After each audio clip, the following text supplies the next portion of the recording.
Hi, I'm Glenn Orpheus, and this is my review of the Cyrusher Sports 2019 XF800 fat tyre mountain bike.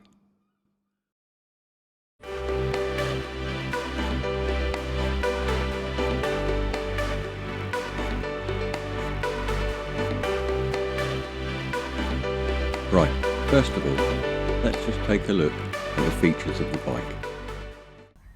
So first off, we have the aluminum alloy spring and oil based front fork suspension system.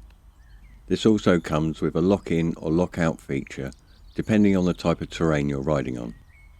Then we have the unmissable 4-inch wide fat tyres, which are great for that extra grip on the road, or letting some air out will make them ideal for riding across soft sand or snow. We have a nice and bright LED front light that can be turned on or off from the bike computer for riding in darker conditions.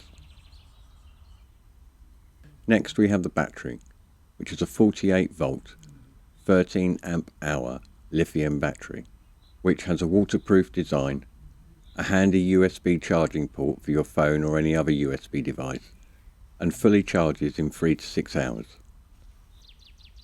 Sitting just behind the battery, we can see the middle suspension system, which is rated at £1,000 and is sprung loaded for that extra comfort. The black box sat right behind the mid suspension is the motor controller box, which handles the bike's electronic systems.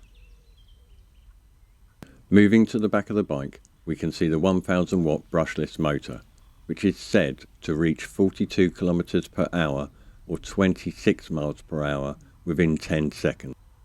Coupled with its high torque capabilities, it's also great and makes light work of steep hills. On the outside of the rear wheel, we can see the 7-speed Shimano TX35 derailleur system connected to a 7S flywheel, which is in turn connected to the front pedals by the bike chain.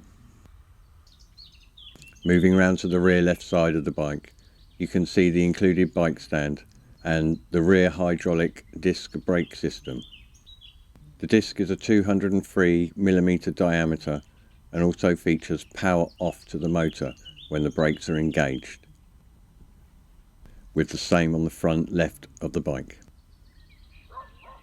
Moving on to the handlebar, we can see the hydraulic brake lever. In front of this we have the full twist throttle for pedalless riding, and to the left of the right grip we have the Shimano TX50 shift lever to enable you to shift up and down through the 7 gears.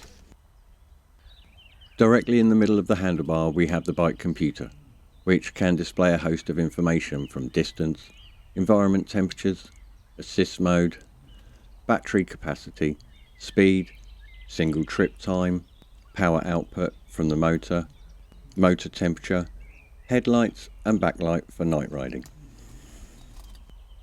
The small phone holder to the left of that is something that I've added on extra, so that doesn't come with the bike. On the left side we have the rear disc brake lever behind the grip, and just to the right of this we have the bike computer controller for powering the bike, selecting modes, lights and various pages of information about the bike's performance. And last of all we have the Cyrusher Sports saddle. So with all that out the way, let's move on to my thoughts about the bike after putting it through its paces for the last 2 months in various conditions, from flat road to steep hills to sand and snow. Before we go any further though, I would like to draw your attention to this, the Cyrusher Sports e-bike owners group on Facebook, which I'm urging owners of Cyrusher Sports e-bikes to come and join, as it's a great place to share tips and tricks or show off your new bike, share stories or arrange meetups. I'll put links in the video description in case you wish to join. So first of all, the bike comes in a variety of colours, from green and black to red and black, white and black, and finally blue and black. The bike has a wonderful paint design overall, but in the case of this green and black variant, There is an ever so slightly different green from the frame design to the inside of the wheel, which you may be able to see in this picture. The bike was super easy to build and comes with a step-by-step manual to guide you through it. While we're on the subject of included things that come with the bike, let's just take a look. First, we have this air pump, which, if I'm honest, does feel cheap and has a small cylinder, which isn't great considering we have these 4-inch flat tyres to inflate. But then it does have a pressure readout dial if you need to check your tyres pounds per square inch. I wouldn't expect this to last for very long or make the job easy, so my advice would be to buy another one and have this as a backup maybe. Moving on to the lock, well, if I'm honest, while it's a nice inclusion for free, I wouldn't use this to secure your $2,000 bike, because when you return, your bike will most likely be gone. As a good rule, I would suggest a lock that's at least 5 to 10% of the bike's value, so I would strongly advise you go and buy a light lock like this one. I'll put all the links in the description below. The included toolset is a very welcome addition, and it's nice and small to keep on you while you ride.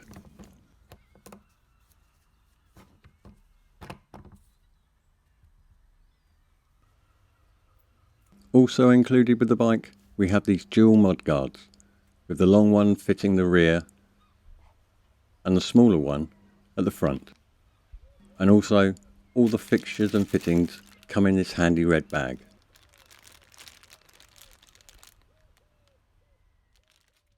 What I would like to have seen included though are these plastic see-through guards for protecting the paintwork, as from what I've seen already is the cables can scratch away at the paintwork, as can the chain if it drops onto the back bar.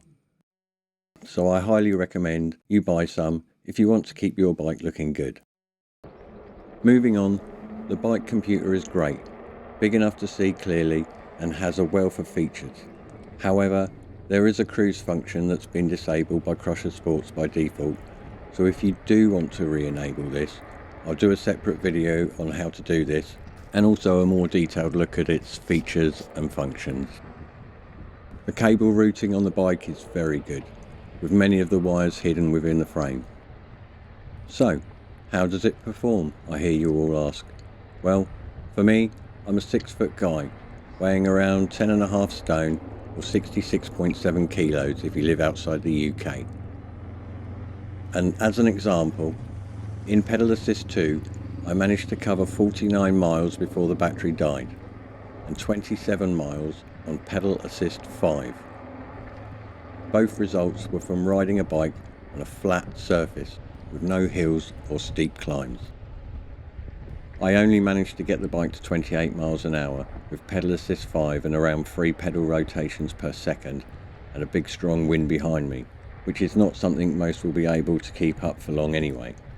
But I did find that a comfortable and easy speed to maintain was around 22 miles per hour on Assist 5.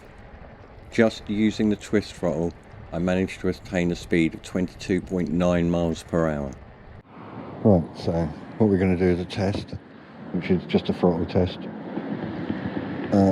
There'll be no pedalling whatsoever, so there's no wind. So, and you should be able to see our clock readout. I'll put that up to 5, I'm not sure whether that will make any difference to the throttling, but we'll see. So, off we go.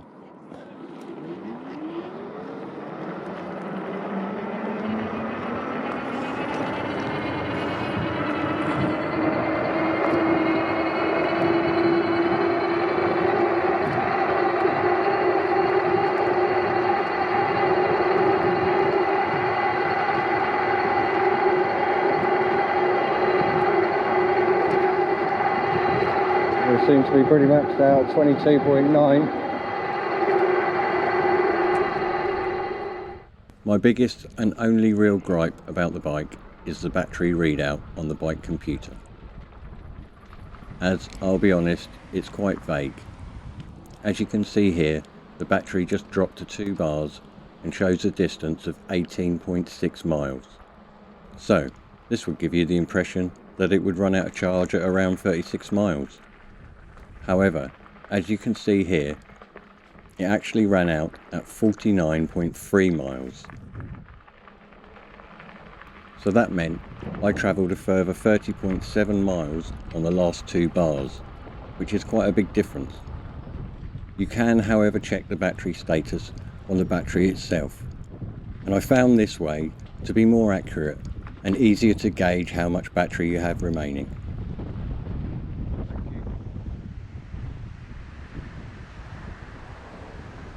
Unfortunately, I didn't get a chance to test the bike in the snow, but as you can see here, it's great for riding on a sandy beach if you drop the air pressure on both tyres to around 10 to 15 pounds per square inch.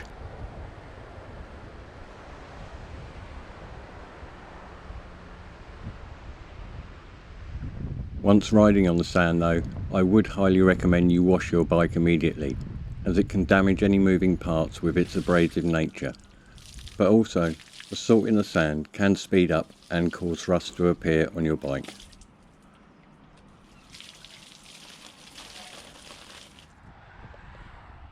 So with all that out of the way, let's move on to the pros and cons of the bike.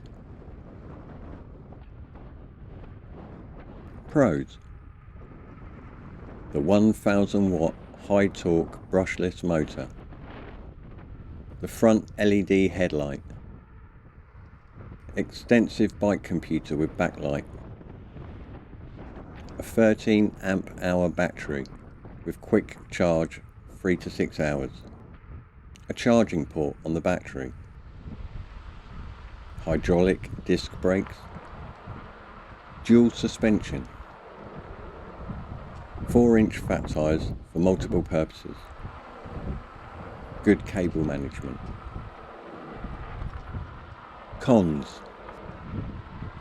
Colours don't quite match. Bike is heavy and quite hard to ride without power. Battery readout a little confusing at first. To be honest, I found it's quite difficult to find fault with the bike, but overall I believe you're getting great value for your money. That just leaves me to say thanks for watching. If you found this video helpful, then why not consider subscribing to my channel and giving it a thumbs up. I'll be doing a few more videos about Crusher Sports e-bikes, including a comparison between the XF660 and the XF800, and an e-bike vlog. Also, some tips and tricks videos to get the most out of your new bike. Don't forget our Facebook group, which was created by users for users, or for those interested in owning one. So until the next one, bye bye!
Hello, mate. Hello. I take it you're not local. Yeah, Oh, you're not actually meant to be riding along here?